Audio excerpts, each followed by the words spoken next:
ito sa kahabaan ng Mel Lopez Boulevard sa Maynila.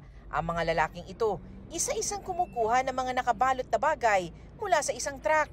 May punto pang kahit umaandar, patuloy sa pagkuha mula sa truck ang mga lalaki. Kawawa na.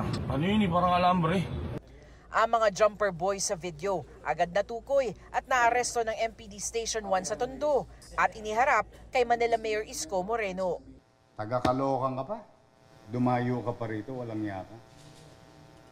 Onyatang kita eh.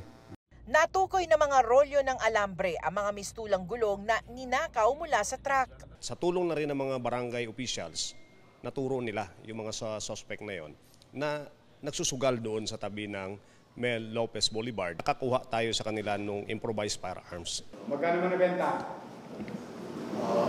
Lalo na benta. Okay. O 200. Ngayon ko lang po nagawa yan kasi wala pong pangkain. Ginaya lang din po sa kanila yun eh. Na-inquest na ang dalawa para sa mga reklamong illegal gambling at illegal possession of firearms.